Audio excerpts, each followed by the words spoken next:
சில விஷயங்களை நீண்ட நாட்களாக முயற்சி பண்ணி பார்த்துட்டு அது அந்த பிரச்சனைலாம் சால்வ் ஆகலைன்னு சொல்லும்பொழுது நமக்கு வேறு மாதிரியான ஒரு மனநிலைக்கு வந்துடுவோம்.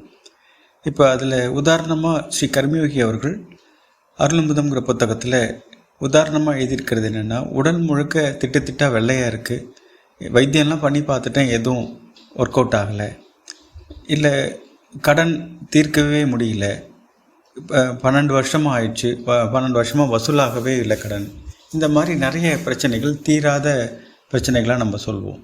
அப்போது அந்த நேரத்தில் அன்னைக்குமே பிரார்த்தனை பண்ணி பார்த்தேன், மற்றதெல்லாம் பழிக்குது, இது மட்டும் பழிக்கிறது இல்லைங்கிற ஒரு நிலையில் இருக்கும் பொழுது, அப்போது அந்த மாதிரி இருக்கிறவர்களை ஆராய்ச்சி பண்ணி பார்த்தோன்னா, அவங்கள பார்த்தாங்கன்னா பிரச்சனை விஷயத்தில் அவங்களுக்கு என்ன மாதிரி நம்பிக்கை இருக்கும்னு கேட்டால், இது குணமாகாது, எனக்கு தெரியும், இருந்தாலும் மனசு கேட்க மாட்டேங்குது, ஆசை கெட்ட கேடு, நான் ஏதோ ஒரு மருந்தை சாப்பிட்டுக்கிட்டே இருக்கேன் அப்படின்னு இருக்கும். அப்போ பிரச்சனை தீராதுங்கிற ஒரு திடமான நம்பிக்கை அவங்க மனசோட ஆழத்தில் இருக்கும். ஆசைக்காக எல்லாம் செய்கிற மாதிரி, இதை சாப்பிட்டு போவோம், அப்போ போனால் பார்க்கலாம் அப்படிங்கிற மாதிரி அன்னைக்குமே பிரார்த்தனை செய்கிறாங்க. அப்போது அந்த மாதிரி மனதோட பிரார்த்தனை செய்யும்பொழுது மனதில் இருக்கக்கூடிய நம்பிக்கை, தீராதுங்கிற நம்பிக்கை தான் பலிக்குமே தவிர அது வியாதி குணமாகாது. அதனால் மனசு அப்படி இருந்ததுன்னா, ஏன்னா வருஷமானதுனால அந்த மனசு அதே மாதிரி மாறிடும்.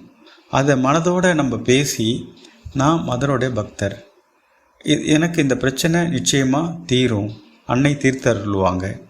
அன்னைக்கு பிரார்த்தனை செஞ்சதுக்கப்புறம் பிரச்சனை தீரலைன்னா அது அன்னைக்கு சக்தி இல்லைன்னு அர்த்தம் கிடையாது. ஏதோ ஒரு தடை என்கிட்ட இருக்குது, என்கிட்ட இருக்கக்கூடிய தடையை நான் பார்த்து அதை விலக்கி பிரார்த்திக்கிறேன் அப்படின்னு நம்பிக்கையின்மையை விலக்கி மனதில் நம்பிக்கையை ஏற்படுத்த வேண்டியது தான் நாம் முதல்ல செய்ய வேண்டியதுன்னு எழுதியிருப்பார். அதற்கப்புறம் இந்த வியாதிக்கு எல்லா இடத்துலையும் கேட்டோமா, மருந்து ஏதாவது இருக்கான்னு ஆராய்ச்சி பார்த்துட்டோமா, அதில் ஏதாவது விட்டுருக்கோமா அப்படின்னு பார்க்கறது. இல்லை தீராத கடன் இருக்குது, வசூலாகாத கடன் இருக்குது அப்படின்னா அந்த கடன் விஷயத்தில் நம்ம காலத்தில் முறையாக வசூலிக்க முழு முயற்சி எடுத்திருக்கோமா, இப்படிலாம் பார்க்கணும்.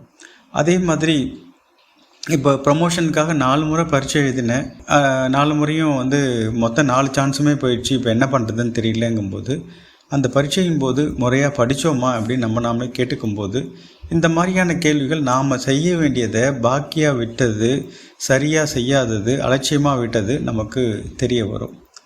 அப்போது நம்மால் ஆன விஷயத்தை இனி செய்யணும் அப்படின்னு சொல்லிட்டு நம்ம பரீட்சைக்கு பணத்தை கட்டிட்டு நம்ம வேறு ஏதாவது வேலை பார்த்துட்ருப்போம். அந்த மாதிரிலாம் இல்லாமல் காலம் கடந்ததாக இருந்தாலும் கூட மனதில் உணர்வுபூர்வமாக சரி பண்ணணும்.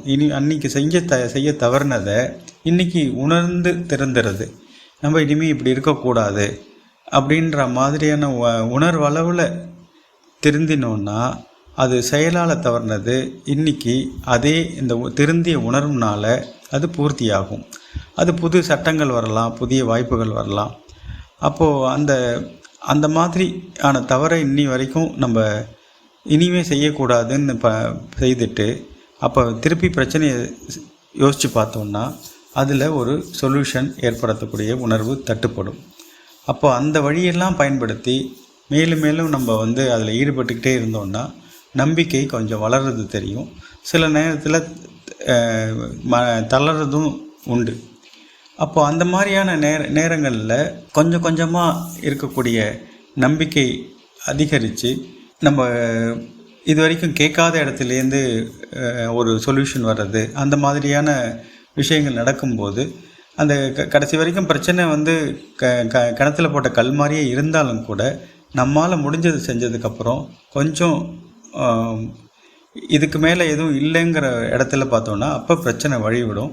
அப்போது அந்த மாதிரி நம்பிக்கை வளர நிலையில் இருக்கும்பொழுது என்ன மாதிரியான விஷயங்கள் வளர நிலையில் இருக்குன்னு பார்த்தோம்னா, விடாமுயற்சியாக இருந்தோன்னா நம்பிக்கையை, அது இல்லாத நம்பிக்கையை உற்பத்தி செய்யும்னு அன்னையே சொல்லியிருக்காங்க. அதனால் நம்பிக்கையை வளர்க்குற மாதிரி, நம்ம தெம்பாக்குற மாதிரி என்னென்ன முயற்சிகள் இருக்கோ அதெல்லாம் நம்ம செய்யணும்.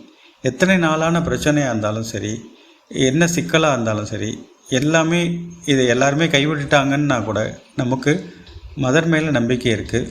நான் முயற்சி பண்ணுவேன், முடிந்த வரைக்கும் செய்வேன், நடக்கிறதெல்லாம் நல்லது தான் நடக்கும் அப்படிங்கிற ஒரு நம்பிக்கையும் ஒரு உறுதியான நிலையில் மதரை ஏற்றுக்கொண்டதுக்கப்புறம் எனக்கு கண்ணுக்கு தெரிஞ்ச விஷயங்களை தடைகளை விளக்கினதுக்கப்புறம் பார்த்தோன்னா நம்மளுடைய முயற்சிகளை எல்லாம் நம்ம செய்ய வேண்டியதெல்லாம் செஞ்சு முடிச்சிட்டோம்னா பிரச்சனை எப்படி தீராமலாம் இருக்காது, நிச்சயமாக தீரும். அதோடு இல்லாமல் வேறு சில நல்லதும் அதன் கூடயே நமக்கு நடக்கும்னு சொல்லிட்டு மதர் சொன்னதெல்லாம் நம்ம நினைவுபடுத்திட்டு முயற்சி பண்ணி பார்த்தோம்னா பலன் அபரிமிதமாக இருக்கும்.